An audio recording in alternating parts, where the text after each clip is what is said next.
So tip ko po sa inyo para sa mga ganitong klase na sliding na bubong, lagyan nyo po siya ng grasa, pampadulas para mas maluwag po siyang hilahin. So yung mga grasa, may nabibili po niyan sa mga auto supply na tingi. So pwede pong konti lang po yung bilhin nyo. Yung laundry area, ang sukat niya is 136 cm by 218 cm. Usually naman yung mga setback po sa likod ng mga subdivision, ang lapad niyan is 2 meters. So dito sa laundry area sa itaas, nilagyan namin siya ng grills at bubong. So yung bubong, ang napili kong gamitin is metal cladding. Yung metal cladding, ginagamit po yan actually sa mga wall, sa haligi ng bahay, minsan ginagamit din. Metal cladding po ang ginamit ko dahil yung metal cladding is 8 ribs. So medyo flat siya dahil ang plano namin dito is gagawin siyang sliding type. Yung kanyang bubong, na-slide siya para kapag gustong pumunta dun sa may bubong, may access. So, na-slide siya, pwede mo siyang ilock at pwede mo rin siyang pwedeng nakabukas.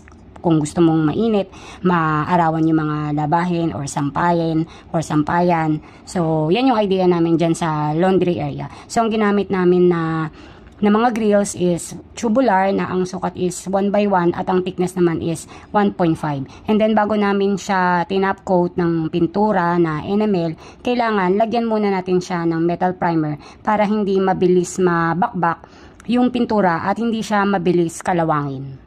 So ito po yung mga materials na ginamit namin para sa grills and trusses sa laundry area. So metal cladding yung ginamit namin na bubong dahil kaya siya ang pinili ko dahil yung mga metal cladding is 8 ribs, parang style na flat sheet siya. So usually ginagamit po yung mga metal cladding sa wall pero yan po yung ginamit namin para sa trusses po ng laundry area. So ito na yung mga materials, 2 kilo na welding rod at dalawa na metal cladding na 7 feet at isang angle bar na 1/4 by 1 and 1/2 para doon sa parang gugulungan ng metal cladding ng bubong at 50 pieces na tech screw, 3 tubular na 1 by 2 na ang kapal is 2.0, 3 na 1 by 1 na 1.5 na tubular para dun sa mga grills, 1 litrong red oxide para syempre mas maganda may primer para mas matibay kapag tinap coat nyo po siya ng enamel paint.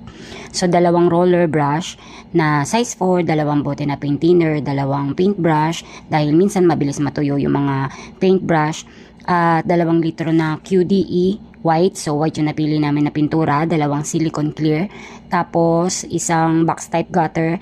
Yung box type gutter naka-inside po siya, so pasok po siya dun sa sukat po ng lote, so hindi siya nakalabas. And then 10 na cutting disc, pangkat ng mga bakal. Yung orange pipe number 2, ginamit namin doon sa drainage sa alulod, ginamit namin para doon dadaan yung tubig. So size 2 lang yun at 2 elbow na size 1/8 bend. Yung 1/8 bend yung po yung maikli ang bali. And then Y na 2 by 3. And then clean out para dun sa takip, 1 Bulkasil na 1/4 liter, yung maliit lang. Syempre drill bit na 1/8 stainless pambutas. And then 100 pieces na blind rivet. So more or less ang price nito, yung mga materials is 10,000.